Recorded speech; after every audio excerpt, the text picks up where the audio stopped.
You and I believe we are recording. And I missed a day. I told you I was going to have a magnificent weekend. I'd like to confirm that I did. I found myself in Eden Rock. I had a lunch that lasted 4 hours with Trader Mike. He regaled me of stories of being the card counter at the blackjack table. But ladies and gentlemen, I miss Monday. I'm on Tuesday. And I'm reading on the Twitter. There's a guy and he's called Jedi Poo Poo. Yeah, Poo Poo. And he wrote, increasing the frequency of your podcasts has seriously diluted their intrigue. You come across less funny, less inquisitive, less interesting, and more like an old man rambling. Truly, less, my friend, is more. What do we say to that, ladies and gentlemen? Shall we do that? Shall we respond?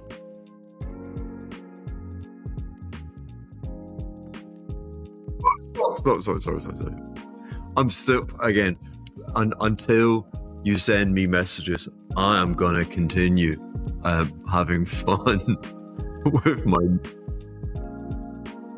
I mean, come on, help me. What do you think? What do you think of the Jedi? I'm less funny. Okay, I don't know. Less inquisitive? Come on, I'm not less inquisitive. Less interesting? I mean, I don't know. Anyway, it kind of sucks when you hear that. But for sure, and actually it coincided. I was speaking to Gigi, my 18-year-old daughter, today. And she's like, oh, I kind of saw your thing come up, the headline come up. She gets the email like all my Substackers and Patreons.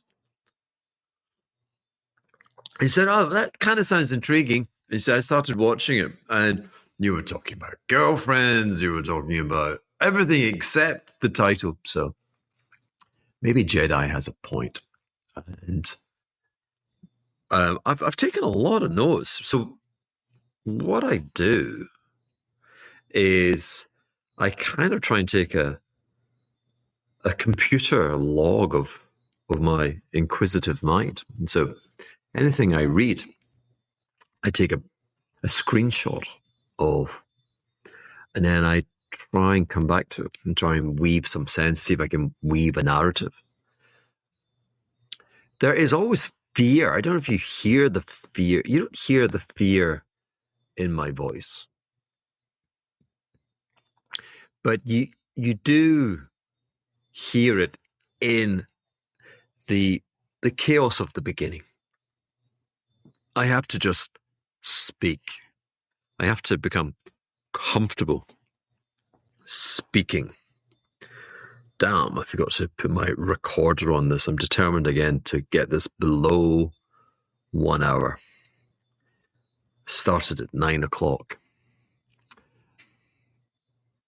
Yes, I have to speak before it all kind of begins to make sense and I can begin to see where I want to push. I am back in Blanc Bleu. I left the ghetto today.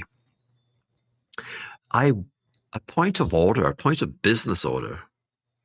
I will be traveling to London this Sunday. And I am going to be doing a live version of a podcast, possibly this one, with the wonderful Nick Searle. And I'm going to be, where am I going to be? I'm going to be, let me see this damn thing.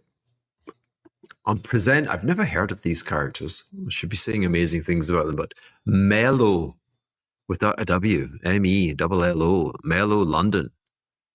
I am day 2, and I do not look like Richard Staveley of Rockwood Strategic, and I certainly do not look like Judith Mackenzie both fine, I'm sure, outstanding members of the financial community.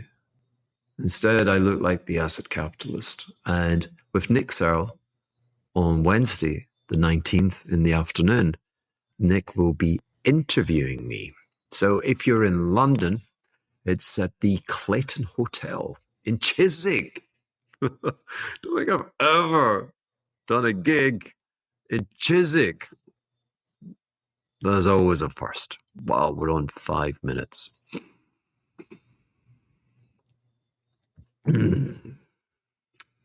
Maybe I can try and sketch out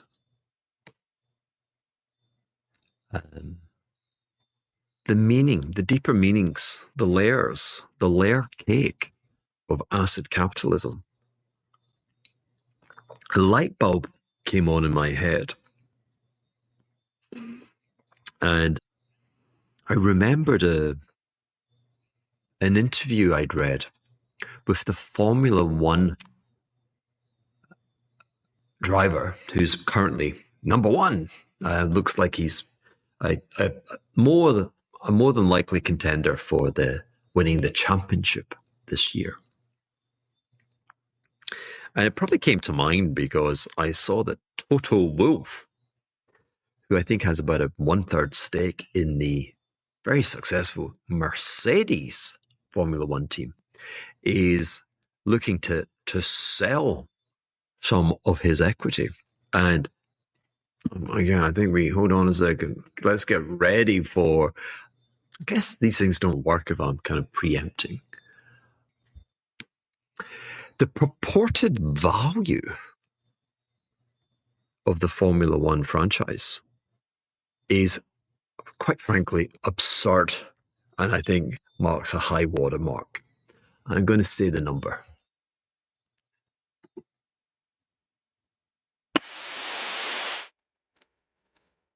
I think I said it. I didn't say it. $6 billion. Wow. You thought soccer clubs were expensive.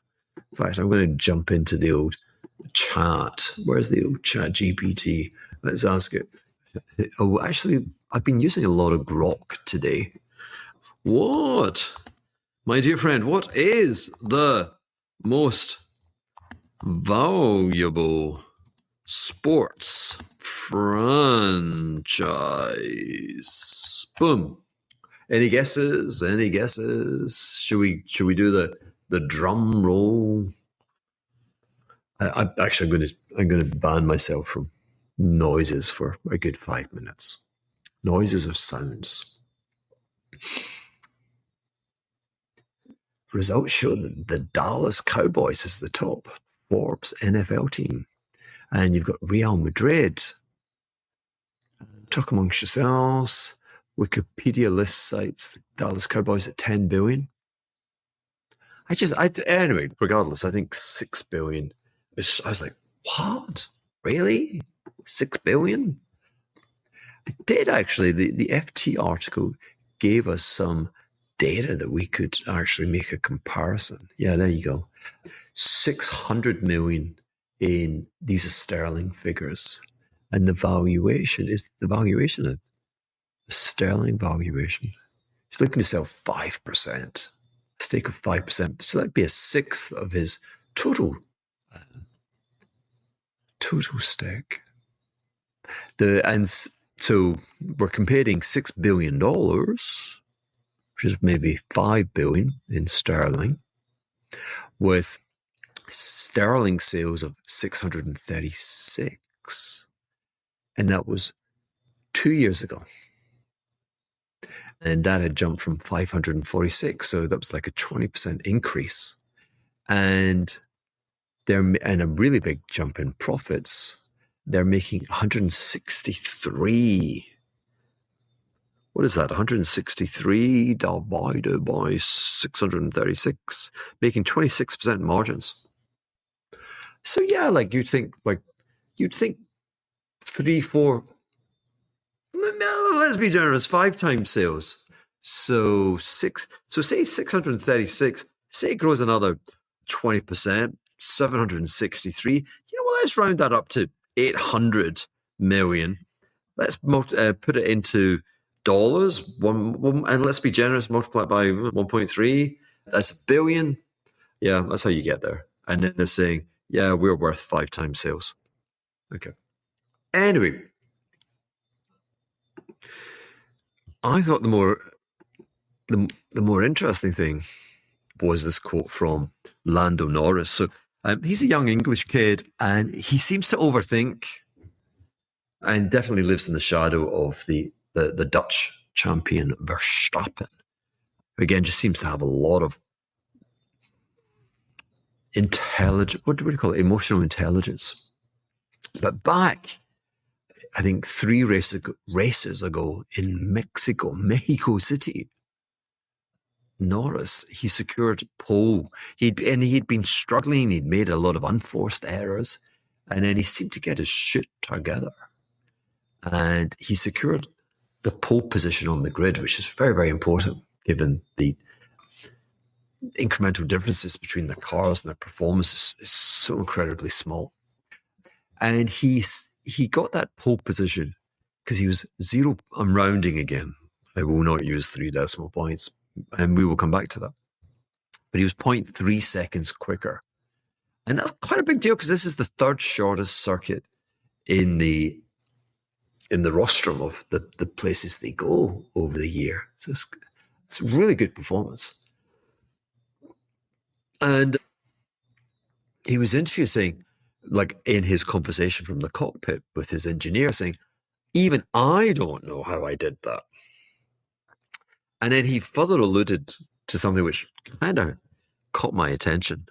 And he said, the less I know, the better I drive. The less I know, the better I am.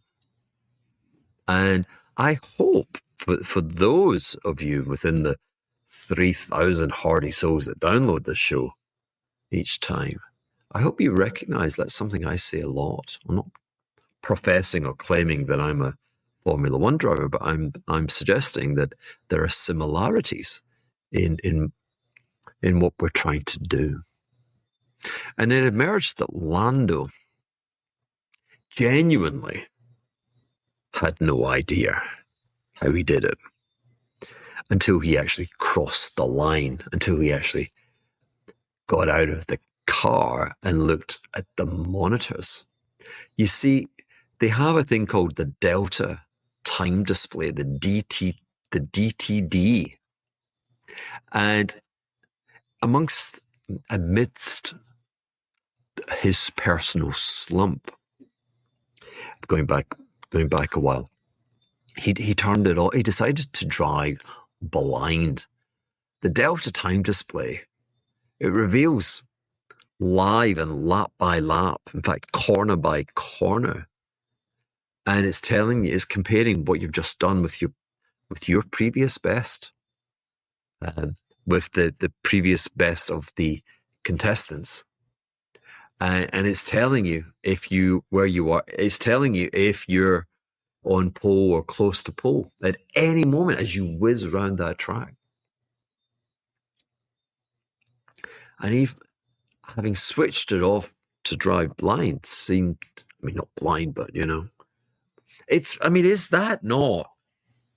is that not the fabled scene from the first Star Wars movie when Obi-Wan Kenobi says to Luke, who is having a tough day in his Formula One spacecraft, trying to blow up the Death Star, trying to guide his missile into the ventilator shaft because they've discovered a flaw in the Death Star. And try as he might, the damn duct is very small. And Obi-Wan Kenobi says, Luke, switch off the delta time display. Trust the Force.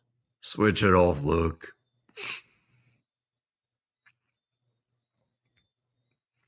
And so, and I've got a quote from not Obi-Wan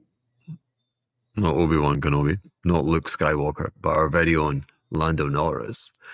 The thing when I don't have the delta display I push no matter what, no matter how the start of the lap was, no matter how any corner was. And I guess it's because I've got no reference and I'm always just trying to maximize every corner.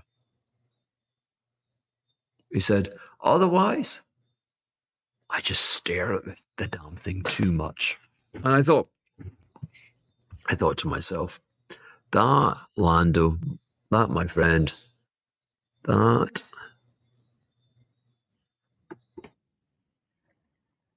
deserves a round of applause. And there were, and I received, there were 2 comments from Substack of Patreons. Jimmy was coming in saying, hey, AI cuts jobs, the title, what if AI cuts jobs faster than rates can fall? And he was perturbed. He's like, WTF? I mean, he didn't say that, but he said, what is keeping Treasury yields up? Every rule of the last 40 years seems to have been repealed. Will they ever fall again? And later on, we might discuss 10-year Chinese sovereign bond yields of 1.8. They kind of rose. They had a kind of a Z-score kind of day on Monday after the weekend release of consumer and producer prices, which were, quite frankly, a head-scratcher. The Beijing reporting in terms of consumer, forgive me, I think an acceleration and the largest year-over-year leap in consumer prices in 20 months, which caused the 10-year the yield to jump to 1.8. But to Jimmy's point, I mean, like they're 4% in America. And did someone wise say, Trader Mike? I mean, he was presenting, he was the star turn at the summer camp. I don't know if people heard him. And he's not alone. Very wise, very successful investors are saying they can imagine adult unemployment being 20% within the next 5 years, I heard one say. What is keeping long-term Treasury yields up? Why are they 4 in America, 1.8 in China? And then there was another question, and oh my God, heavens, I've got this in quite low font size. So I'm going to read this quickly. It doesn't really matter. The latest uptick in volatility is a sign of the shortage of money, ? So if the Fed response is to end quantitative tightening, and if that doesn't begin until December, and then it's reinvesting into Treasury bills, so cash, that's going to be modest. And reserves must grow, and if the Fed concentrates purchase at the short end, what if CPI is falling? What if long rates don't fall? Etc., etc. The Fed's announcement, stablecoins, heavy Treasury issuance. Oh, la, la, la, la, la, la. We're all trying too hard, maybe. And I said to you, this is like a log of whatever's coming into my mind. I think of the podcast as being the algo. Is the podcast the algo or is the podcast the output? Not sure. But the inputs definitely are things like reading the Financial Times, X, other financial publications, and clearly the sports pages and whatever else. Vogue. I am loving, and I've certainly quoted without attributing it in the past, a YouTube series, a channel, which is called Predictive History. And I'm not suggesting you go off and watch it, but it is a professor in China, Zhang, I have no idea how you pronounce his surname, Ziquin, I'm going to say, Xueqin. I need a glass of gin to think of Zhang Ziquin. And so it's his class teaching, I don't know, philosophy, history, civilization. And it is absolutely wonderful. And the episode I listened to, heavens God, I think after lunch with Trader Mike, I was like passed out on the beach at Eden Rock. But I was listening to it in my ears, and I discovered a trick actually, that I cut and pasted the link and put it into DuckDuckGo. And I could listen to it without the damn interruptions, without all those adverts. So that was good. But it was in praise, and this is me trying to get back to this point of asset capitalism. It was about the conceit of modern thinking, that somehow our analytical, process-driven state of mind. I mean, even at art school, you go to art school today, and half the curriculum is how you prepare, process. And this conceit that we are somehow smarter than every generation that preceded us is quite frankly wrong. And Professor Yang is very compelling and elegant and very listenable in his dissertation. And so the conceit would be, look at, to use who are just listening, I'm going to use my fingers, pyramid. The pyramids are a wonder of the world. Some have been led to question whether they were built by the Egyptians or it's evidence of a superior civilization from somewhere out there in the universe that happened to be passing. Such is the conceit that we're better. What if the ancients were better than us? And where that seems credible is in a time long past without computers. What do you do without computers? What do you do without pens and paper, calculators? What do you use? Imagination. And asset capitalism is about trying to tap into the kind of spiritual world. I mean, I believe that you and I, that we're gods. I mean, I do breathing exercises and I bust the circuit breakers which drown the mind with noise. And there is a very simple simple to describe, very hard to achieve breathing exercise. And you go into like this incredible trance-like state. I mean, it does feel like you're levitating. And the chap who introduced it to me, who won double Olympic swimming medals at the LA Olympics back in 1984, celebrated with Hugh Hefner in the Playboy Mansion, and boy did he celebrate.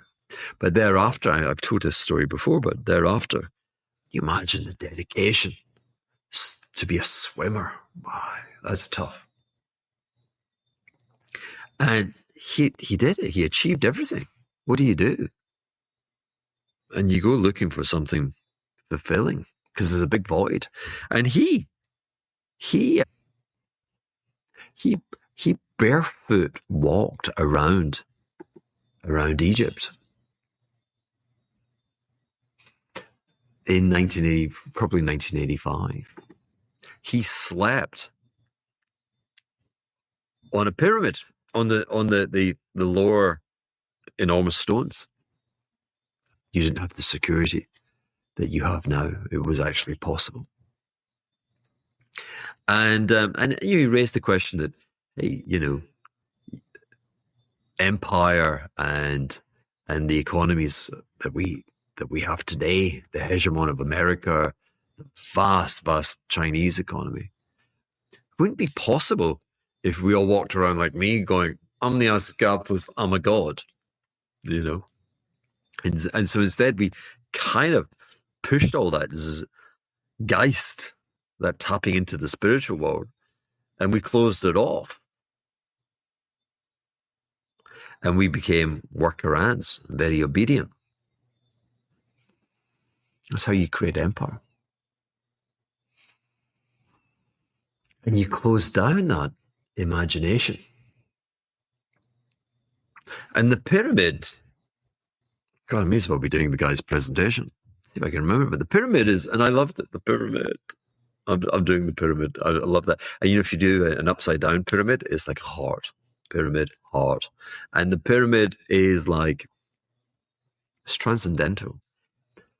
Civilizations back then, everyone needs something to believe in. And they had very, very sophisticated religious beliefs.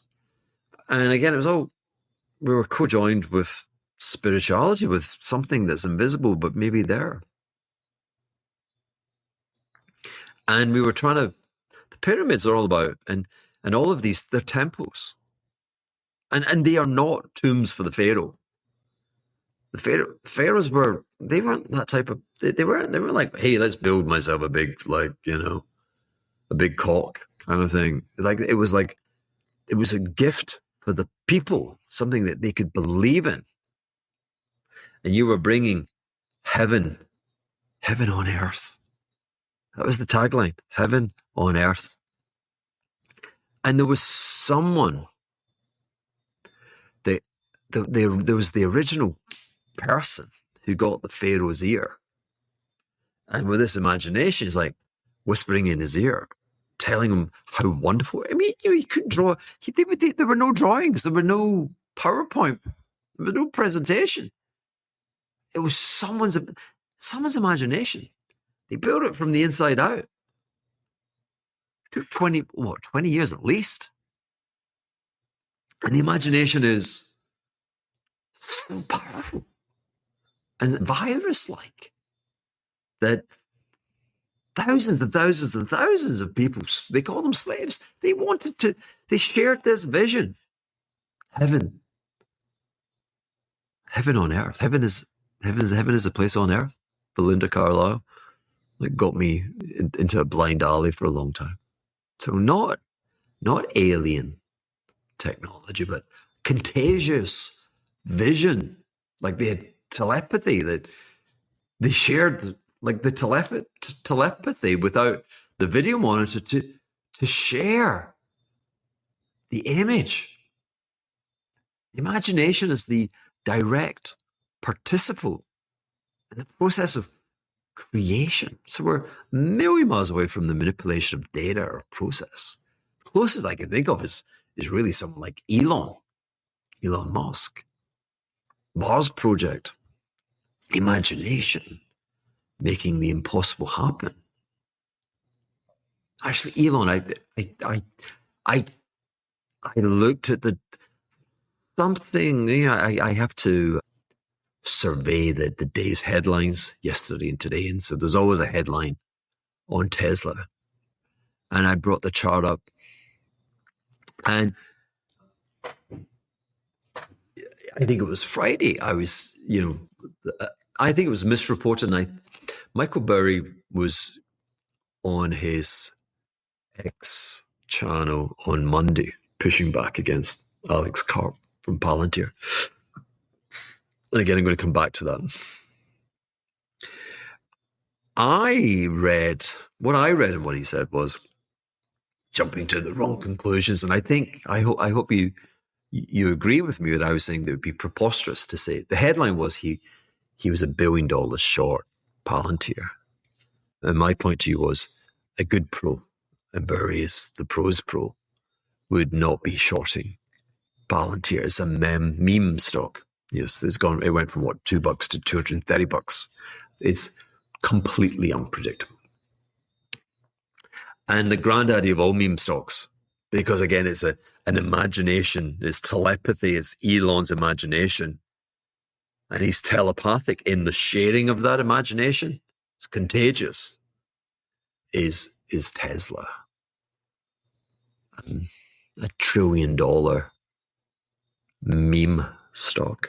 I mean, I want to say gold feels as if it's become meme-like, and that's a 35 trillion meme, so there are bigger memes.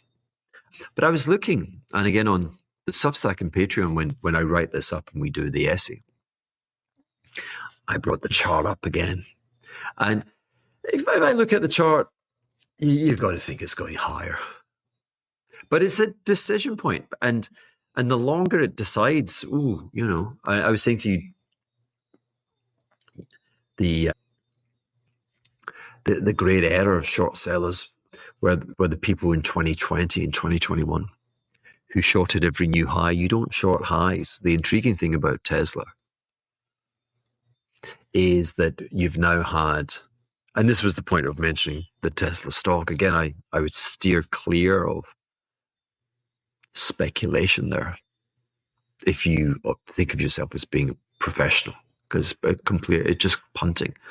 But I think I use quarterly data. I'll be presenting this chart, and I think it's 20 quarters where it has essentially gone sideways.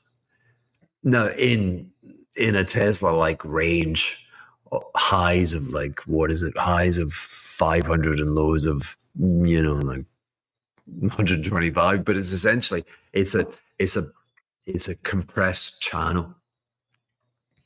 And it really has to, 600 would really be a convincing break, but 20 quarters. And I want to say it was the same previously. It was 20 quarters. How history rhymes, doesn't repeat, but 20 quarters between 2015, 2016, 2017, 2018, 2019. Arguably 2014, where it went sideways. And then remarkably, all of the market cap accretion was achieved in 5 in 1 year. 1 year went from 16 to 270. Anyway, the granddaddy of them all is Tesla. And so what has all that got to do with asset capitalism? It's imagination.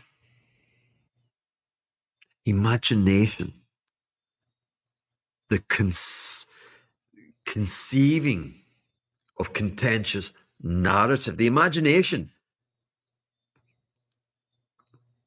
of what tomorrow might bring, as opposed to the process of the spreadsheet, the process of the super, super quick telecommunication line, the need for PhDs.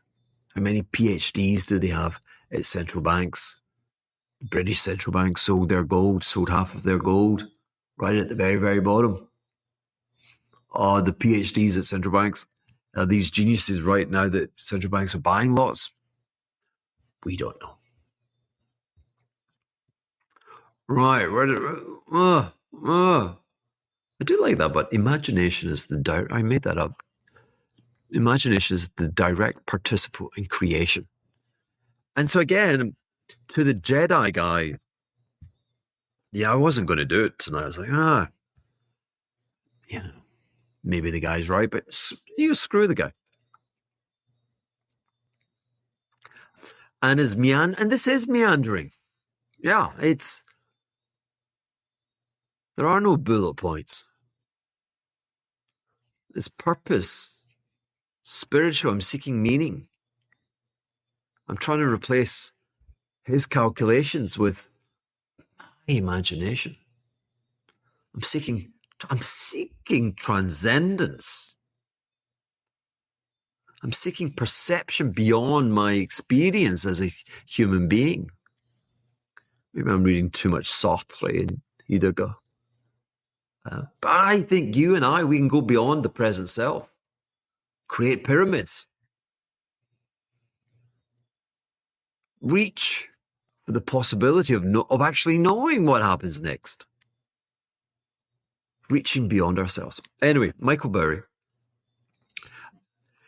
I feel like we're going back and forward. You're like, yeah, we're going back and forward. But I feel like we're going back and forward because I believe it was only last week I was talking to you about at university I studied accountancy and economics. I had a joint degree. And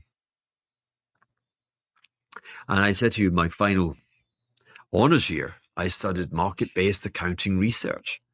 And there I was, before Apple, with these funny boxes called computers with black screens and green font. I was studying the hypothesis that the market was intelligent. And I was studying its ability to distinguish between signal and noise. And we were, as a proxy for that, we were using company announcements to the stock exchange, which involved changes of accounting policy, which would impact profit, but not cash flow. It would either increase or reduce. Mostly it would increase profit, but not cash flow. And the theory would say the market should ignore it because the company is the present value discounted of all future cash flows, not profits. Profits are transcendental again. I mean, they're not bringing heaven to earth. I mean, for the CEOs, it might be, given the bonuses they can get. But it's what is it? It's the cult of religion and the ability to change the message. And my studies revealed that, by and large, the stock price looked through it. So interesting that, and I don't need Michael to tell me this. In fact, with Trader Mike, we were actually discussing it, before his thing hit the tapes, before Michael Berry's thing hit the tapes. But these hyperscalers who are involved in spending what's going to be trillions of dollars, who've been cash flow financed, but such is the scale, they're moving on to, and so it's been equity financed, but now we're into the world of debt, and then beyond debt, special purpose vehicles and lots of kind of less than transparent off balance sheet financial shenanigans. But over the last few years, the hyperscalers, Meta, Google, Microsoft, Amazon, Oracle, they've been extending the economic life, their estimate of the useful life of their GPUs, their Nvidia semiconductors. They've been extending them by a few years. Let's look at that. Meta in 2020, useful life was 3 years. Well, it's now 5.5. Google was 3, it's now 6. Oracle was 5, it's 6. Microsoft was 3, Microsoft is 6. Microsoft has doubled the economic life assumption. Microsoft, really? Bill, you listening? Amazon went from 4 to 6 and then brought it back again a little bit to 5. Well done, Amazon.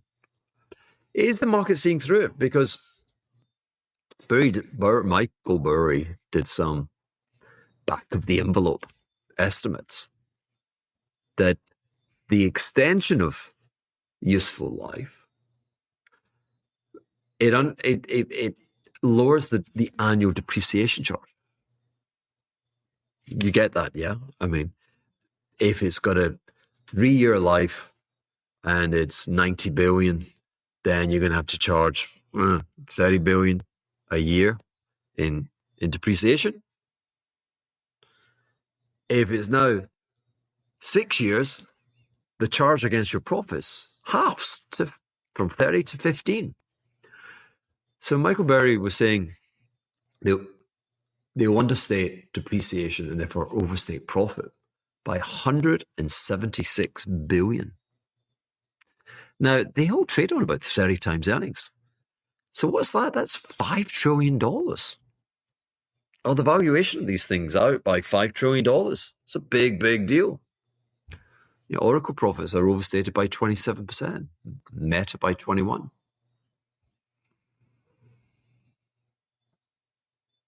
Interesting. Back and forward. I'm sorry, we're being transcendental. And then, of course, a bit of the news today was SoftBank had sold the entirety of its Nvidia holding for just under $6 billion. And I'd forgotten, but I'm sure you're wiser than I, but it's not the first time SoftBank has sold the entirety of its holding, because it bought 5% of the company back in 2017. And 2 years later, it sold everything for $3.3 billion. And if it had held on and it was selling that stake today, it would not be raising $6 billion. No. It would be raising, oh, come on, it would be raising how much? Come on. Be raising it would have $200 billion that could go and waste another AI ventures.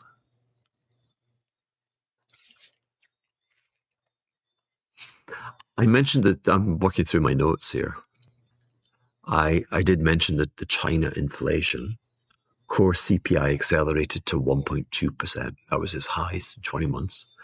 And again, the Substack Patreon with the essay, you'll see a chart of the 10-year Chinese yield. And it moved about 6 basis points, 176 to 182, but quite a big move. But if you were to push back a bit, look at it on the year to date, 11 months or so, it's essentially gone sideways.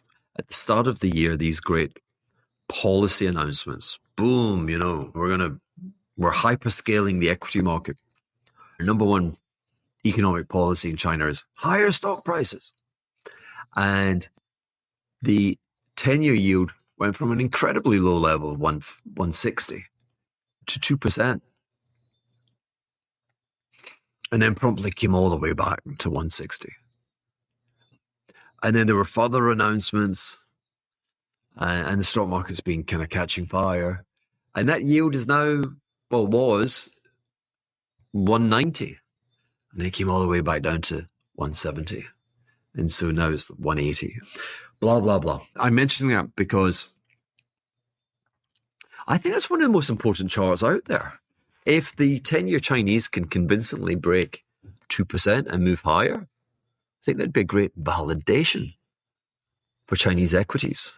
And I as you know, there's the notion of a model portfolio. Now, I think I've got a 3.5% or 2.5% NAV position in the FXI, Chinese largest companies. Not because I want it, but because I'm aware that I'm very prejudicial with all things China, that I don't see it. If that bond yield was to surpass the highs of this year, maybe the argument would be that I should raise that holding in the equities. But for now, it's still going sideways. So interesting. I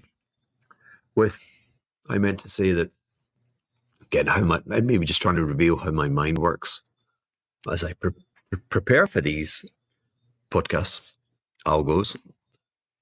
But I was like, Nvidia.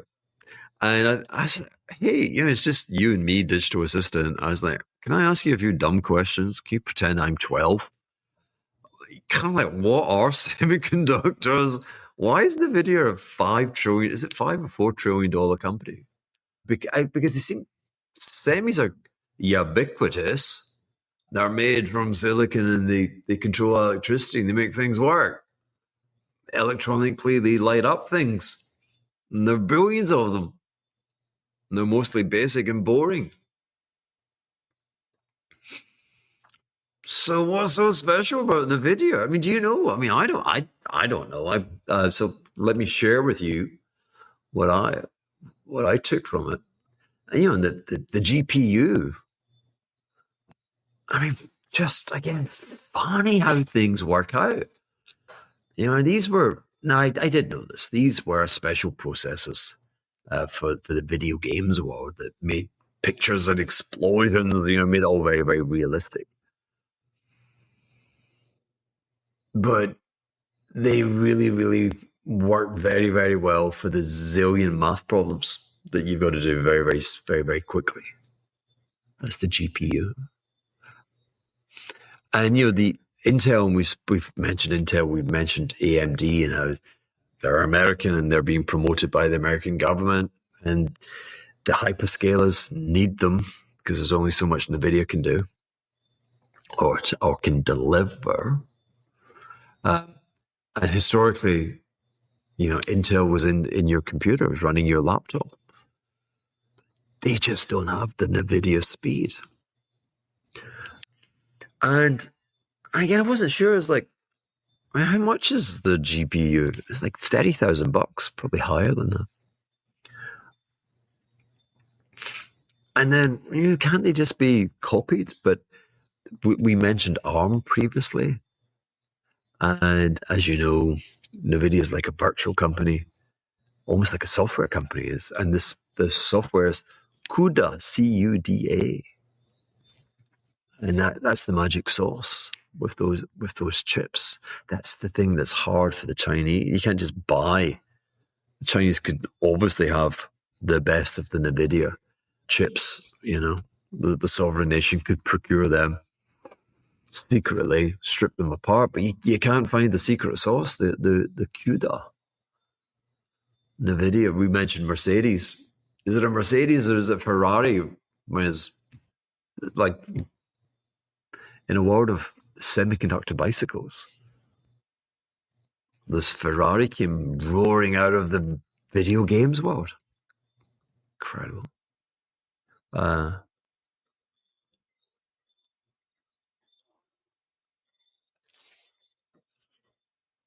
And do you know they spend 10 yards a year? Billions of little pieces and the like. I mean, I say 10 is it's a big number. I'm gonna go on and talk about Diageo, and Archer, not Archer Midland Daniels. I'm going to talk about Brown-Forman, so the drinks industry, and they spend that kind of money just on trying to persuade you to drink poison. And of course, Nvidia, their fabless is the Super Taiwan Semiconductor. And so even if the Intels and even if the Chinese or whatever could crack the CUDA, they can't damn make it. And the Americans, of course, won't allow ASML to sell those machines to the Chinese. The lithography. So, yeah, we all know why SoftBank is sold. They're Nvidia, but go Nvidia. I'm not saying buy. I'm just saying I feel like I know a little bit. I feel like I can bluff my way through a dinner party if people ask me about Nvidia, and that's what it's all about. No real economic data the last 2 days. Today was marred by Trump being buffoon-like, or the night before being idiotic and reactionary, old school political nonsense. This notion of a $2,000 tariff rebate to all Americans, households earning less than $1 million or less than $100,000. Stupid. I don't think it will happen. Talking of Trump, I was reading the FT is doing a special piece on a recurring series of pieces on the longevity, living forever. Very much what I want to do. I'm enjoying life, and I want to enjoy a very long, prosperous, and healthy and productive life. And so I take some sperm in the morning, wheat sperm, spermidine, named from 17th century research. This thing's been around for a long time, and I do take wheat germ powder with my breakfast, but I also do take some spermidine pills, which are preposterously expensive, but they have been clinically proven to extend the lifespan in yeast, in worms, in flies, and in mice. They seem to reduce the senescence. Again, did I mention senescence? It's the age-related deterioration when the cells are like going off, and we have this thing, apophagy. Forgive me for the pronunciation, but it's like Pac-Man and the younger body. We have these Pac-Mans, and they go around the body, eating off these sentient cells, making them go away. Otherwise, they just litter our bodies up, get in the way. I'm just telling you, there's no great insight. I guess I'm telling you that because I got the opportunity to say I took sperm in the morning. Jim Chanos, more interesting, talking about sperm and mycocele.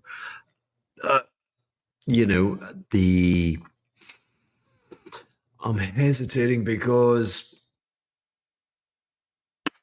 well done, Jim. Well done, Jim. I presented on stage with Jim one year in Miami, I think, on the Chinese economy. And he's retired, but he's clearly, I think, family office, his own money. And he has just unwound his short on a MicroStrategy. The premium in the MicroStrategy valuation versus its holdings of 650,000 Bitcoins has fallen from 2.5 times. And I think we're down to about 1.1. It's all gone, Michael. It's all gone. And again, it just meme and how, that was neat because you could, and I was lamenting George Gammon with his very, very successful short on CarMax and his pair long against the S&P. And I was lamenting that there was so much idiosyncratic risk, so many things that could go wrong where you could actually lose money on both sides of that pair trade. Whereas this was safer, that the performance short-term, medium-term, long-term between Bitcoin and MicroStrategy would be very, very similar. And therefore, the notion of the premium being unwound seemed correct. Amazing how we've seen this. We saw this in the grayscale. It was the only way of playing it. And Bitcoin was going up and people were rushing and people would take no for an answer. They wouldn't take no for an answer. And that premium went from 1.6, 1.7 times all the way down to I think a 50, 60% discount to NEV. I support Saylor in that I think it was the right thing to do. He's a huge shareholder in Strategy. And he was able to increase his personal holding in the Bitcoin, funded by foolish investors. I say foolish because why on earth would you agree to pay 2.5 times? And the most preposterous reasons cited. Keep it simple. People transcend the nonsense. That's what I say. And of course, so many ways to play Bitcoin. The BlackRock ETF. Why would you buy Strategy? So well done, Jim Chanos. Because I've got the position I'm liking the notion of a long breakout.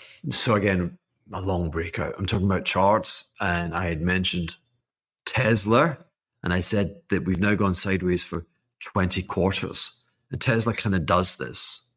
And then it breaches that and it explodes It's not guaranteed to explode, but it did explode, and it became the most valuable, overvalued car company in the world. Is it going to break out again to the upside, or is it going to break to the downside? The suspense is killing me. But 20 quarters, it would seem. And 20 quarters plus for the pharmaceutical sector, that when I started my career, these were the most decorated, the most celebrated growth companies in the world. And now they're almost value companies. Except, of course, during the awful, awful pandemic, when you were either pro-public policy or against. I was very much against. But Pfizer, of course, played that game very, very well. And so it feels kind of, it feels like nothing, but the redress is that Pfizer's market cap has fallen by $1/5 of $1 trillion since then.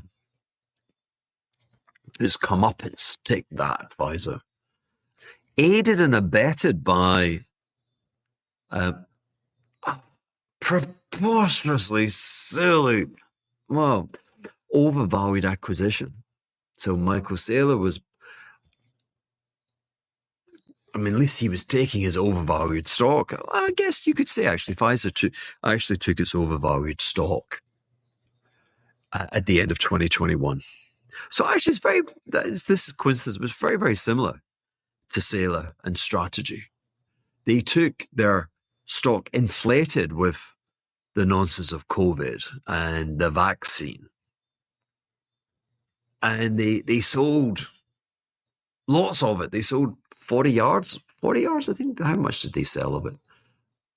How much did they sell of it? How much? I'm asking myself. 43 billion. And they made this acquisition of an existing pharmaceutical stock called Seagen. They paid 21 times revenue. And I mention it because they've just outbid Novo Nordisk, the Ozempic manufacturer, the weight loss, the European challenger to Eli Lilly, which is the king and the queen sitting on the throne. And Pfizer internally could not make their medicine work, and so they felt obliged, and they've come in and they've beaten Novo Nordisk, and they bought another group for 10 yards.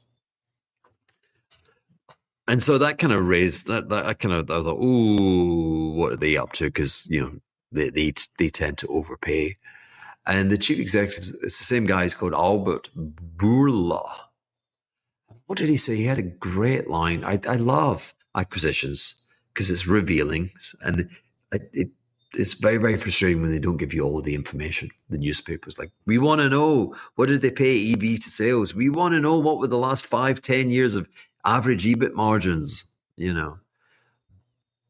But what did Albert say? He must be a character. It was reported as his comments were candid.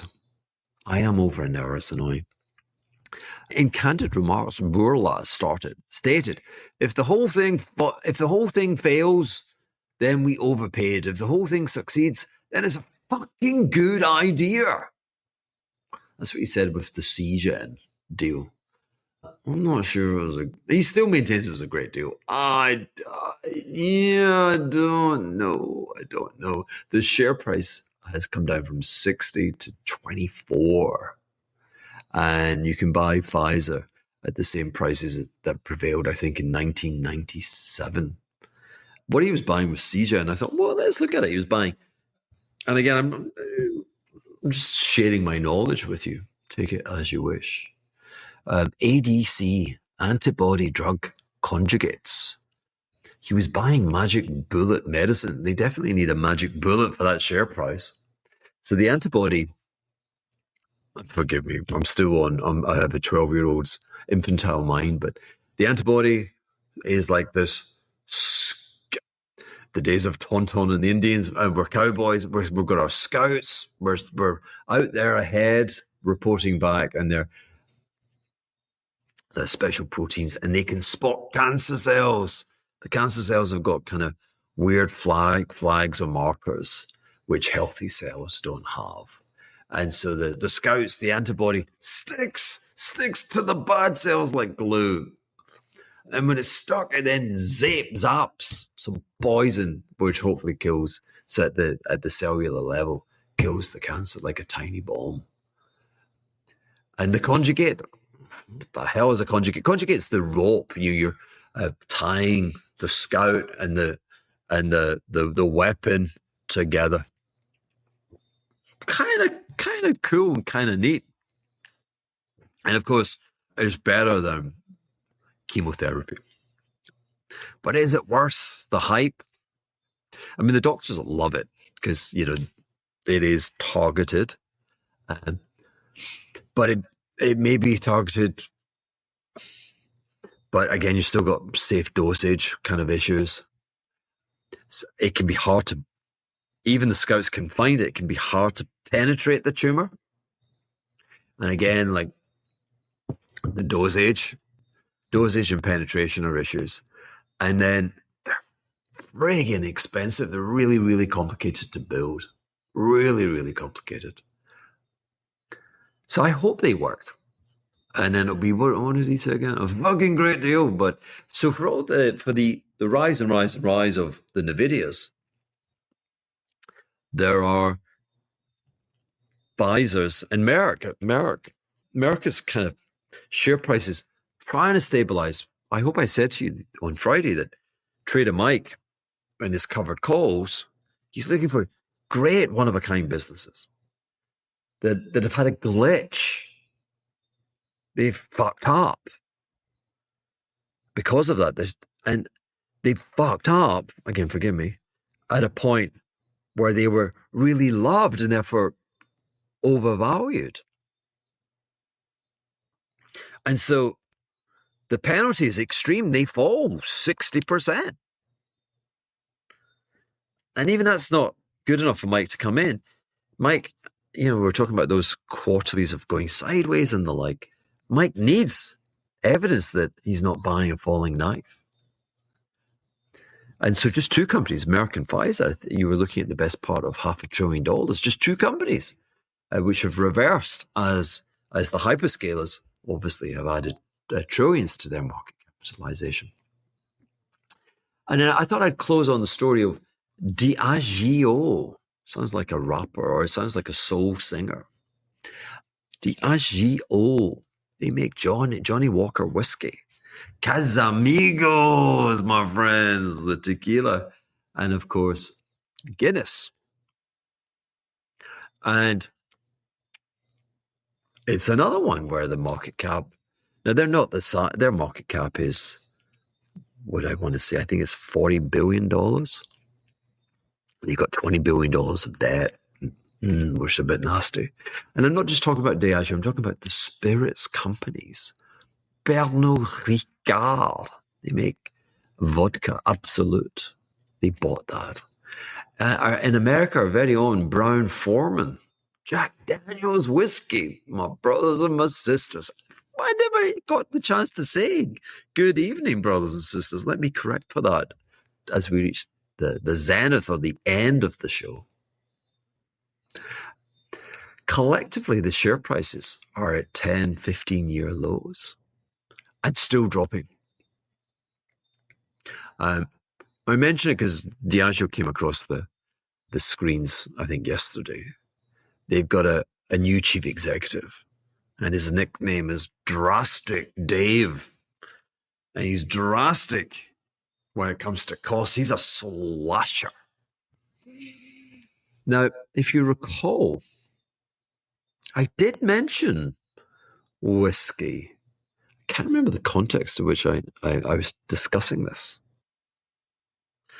I was telling you that I think, yes, it was the context of CarMax and where where they had been caught out by the bringing forward, the renting of future demand and bringing it into the present to beat tariffs.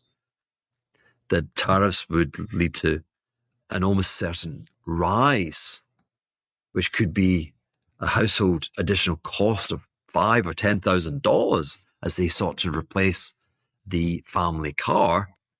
And so better to replace sooner rather than later and avoid the tariff-induced inflation.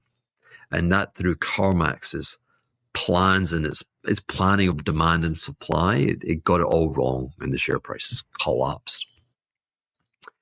And I gave the example, I said, production planning and trying to see the future is a challenge across the universe. It's tough being like an easy business, forgive me, and I know that nothing is easy, but toothpaste. The lags are modest, the demand is constant, and even then the production is hard. And I was contrasting that with the drinks and especially whiskey. Whiskey's hard. 10 years. You got to make it, and it's got to sit there for 10 years before you sell it, and that leads to huge supply issues. And we were discussing the cobweb theorem. And so, imagine you're a farmer and you grow whiskey. Maybe I should say you grow barley, but you grow whiskey. And the whiskey, it takes the whole summer to grow. And you plant the whiskey seeds in the spring and you harvest in autumn. Now, if the whiskey is selling for a high price, you go, wow, I'm going to plant a lot more whiskey next year. But the thing is, all the other whiskey farmers, they do the same. And so when you come to the harvest, there is too much whiskey and the prices crash. And then people regret, the whiskey farmers regret their behavior and they plant less. And you repeat this into infinity. And so it's you're kind of blowing a spider web. It's a spider web blowing in the wind. Not a candle in the wind, a spider web. That's the cobweb theorem. Businesses are having to make guesses based on today's prices, and it causes big ups and big downs.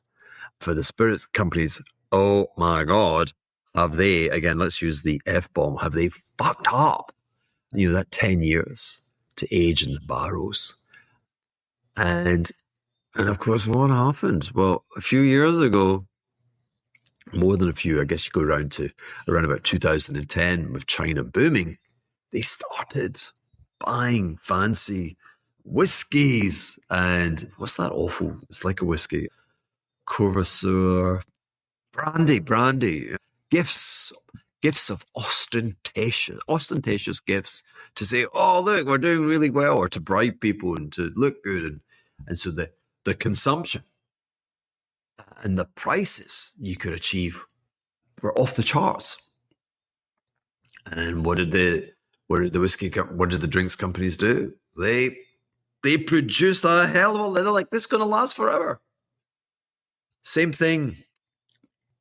And this has been an extended fuck up because in between, because then China was like, they started to go, holy Moses, we kind of got the China thing wrong.